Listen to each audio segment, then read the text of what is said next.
Jokowi perlu percepat Gibran menjadi presiden.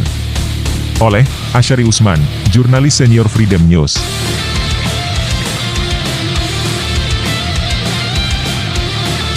Mahkamah Konstitusi telah membukakan pintu lebar bagi Joko Widodo untuk memperkuat pembangunan dinasti politik.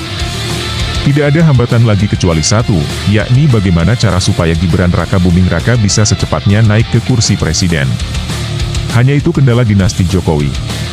Begitu Gibran berada di kursi presiden, maka sempurnalah semua infrastruktur untuk menuntaskan cita-cita mulia Jokowi mewujudkan dinasti demi bangsa dan negara. Dinasti Jokowi sangat diperlukan untuk menghadang sistem demokrasi yang terus mengancam keleluasaan yang diinginkan penguasa. Ini tidak boleh terjadi. Maka Jokowi harus terus berusaha mematikan demokrasi dengan memperkuat dinasti. Tidak perlu ragu. Sebab, approval rating beliau sangat tinggi. Lebih 80% rakyat mencintai Jokowi. Ini berarti dinasti beliau otomatis akan disukai. Penguasa yang telah berjasa besar, khususnya Jokowi, wajar mendapatkan keistimewaan untuk melakukan apa saja. Sistem demokrasi akan membahayakan keistimewaan itu. Karenanya, tidak ada jalan lain. Jokowi harus segera memperkuat dinasti. Alhamdulillah, sejauh ini pengacak-acakan demokrasi sudah berhasil. Setelah nanti Gibran naik ke kursi presiden, semua menjadi mudah. Presiden Gibran bisa dengan mudahnya mengangkat siapa saja menjadi apa saja. Sudah pasti Presiden Gibran memerlukan masukan dan bimbingan dari Jokowi yang tak lama lagi menjadi mantan presiden. Setelah Gibran dilantik sebagai wakil presiden pada 20 Oktober, esoknya, 21 Oktober, Jokowi harus dilantik menjadi Ketua Dewan Pertimbangan Presiden, sekaligus diberi jabatan Menteri Senior. Jokowi bisa berkantor di Istana Wapres. Dengan sisa pengaruh yang masih kuat, Jokowi perlu memastikan supaya Kaisang Pangarep bisa menduduki kursi Gubernur Jakarta lewat Pilgub November tahun ini. 6 bulan kemudian Kaisang dinaikkan menjadi Menteri Pertahanan. Jokowi juga wajib mengatur agar Bobi Nasution menjadi Gubernur Sumatera Utara lewat Pilgub. 6 bulan berikutnya Bobi dijadikan Menteri Dalam Negeri. Posisi yang sangat penting untuk kekuatan dinasti. Jadi, Presiden Gibran kelak akan punya Kaisang sebagai Menhan dan Bobi sebagai Mendagri. Kedua posisi ini sangat strategis untuk penguatan dinasti. Tapi, formasi ini belum mantap untuk menopang dinasti Jokowi. Portofolio keuangan perlu dipegang oleh anggota keluarga dekat. Jokowi bisa mengatur agar Selvi Ananda, istri Gibran, ditempatkan sebagai Menteri Keuangan. Kalau ini bisa terwujud, lumayan kuat. Akan lebih kuat lagi kalau posisi Jaksa Agung ada di tangan keluarga Jokowi juga. Untuk itu Jokowi tentu bisa dengan mudah menaikkan Erina Gudono, istri Kaisang, sebagai Jaksa Agung. Formasi ini sudah sangat memadai. Cuma, akan lebih aman jika Kementerian Energi dan Sumber Daya Mineral juga dipegang keluarga. Mungkin sangat pas kalau Kahiyang Ayu, istri Bobi, menjadi Menteri ESDM. Ini sangat penting untuk mendukung proses penancapan dinasti. ESDM itu adalah sumber dari segala sumber kehidupan.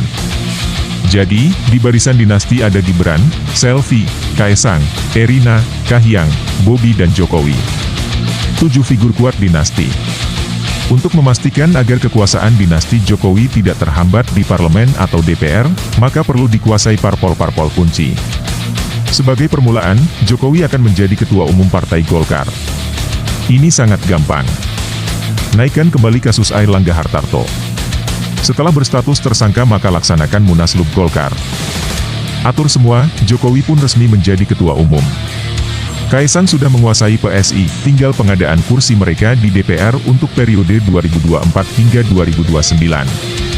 Ini gampang sekali, walaupun di Pileg 2024 tidak mendapat kursi DPR RI. Sekarang masih bisa saja diusahakan agar PSI masuk ke Senayan. Jokowi bisa mengubah semua undang-undang dan peraturan tentang kepemiluan untuk berlaku surut. Ya, jadi berlaku surut, agar PSI bisa menggugat hasil penghitungan suara pemilu 2024. Gugatan ini khusus untuk PSI saja, tidak untuk parpol-parpol lain. Ketua MK Soehartoyo bisa memenangkan gugatan PSI agar mendapat 40 kursi melalui revisi hasil Pileg 2024. Pada pemilu 2029 PSI bisa dinaikkan menjadi 110 kursi dengan pejam mata. Jokowi bisa usahakan ini sebagai Ketua One Team Press periode 2024 hingga 2029. Berikutnya PDIP bisa diambil alih oleh Presiden Gibran. Jokowi tahu caranya. Setelah itu usahakan agar PAN dipimpin oleh Bobi. Ini pun tidak sulit. Ketumpan Zulkifli Hasan tidak mungkin melawan. Beberapa parpol lain didorong agar dipimpin orang-orang dalam yang pro dinasti Jokowi. Juga PKB, misalnya, serahkan ke Yakut Komas. Beliau ini biarkan tetap menjadi Menteri Agama. Tapi beri dia kekuasaan yang lebih besar. Karena itu, nomenklatur Kementerian Agama diubah menjadi Kementerian Agama dan Pengacak-acakan Umat. Perubahan nama ini perlu dilakukan agar Yakut leluasa mengacak-acak umat. Jadi, sudah ada Golkar, PSI, PDIP, PAN, dan PKB. Ini lebih dari cukup untuk menjaga stabilitas di DPR. Presiden Gibran aman, dinasti pun tak tergoyahkan. Tinggal sekarang bagaimana cara agar Gibran bisa sesegera mungkin duduk di kursi presiden. Jangan sampai menunggu lama. Kami percaya Jokowi sangat piawai untuk merealisasikan ini. Sebab, Jokowi belum pernah gagal mengatur apa saja yang beliau inginkan. Untuk urusan ubah-mengubah undang-undang dan peraturan, banyak yang bisa membantu. Ada Yusril Iza Mahendra yang ideologinya suluh tulen, ada Hotman Paris Hutapea, Otto Hasibuan, Oce Kaligis. Di IMKA ada Soehartoyo, ada Arsul Sani, Daniel Yusmik, Ridwan Mansur dan Guntur Hamzah. Intinya, semua langkah Jokowi akan selalu aman dan legal. Soal legitimasi, tidak usah dihiraukan. Yang penting sikat semua. Di alinea ini saya panggil Pak Jokowi. Pak Jokowi jangan ragu sedikit pun. Jangan terpengaruh oleh ocehan publik bahwa Gibran itu, anak ingusan, bocil, tak tamat sekolah, dan lain sebagainya. Jangan pula terganggu oleh foto-foto mata redup Gibran yang disebarkan di medsos.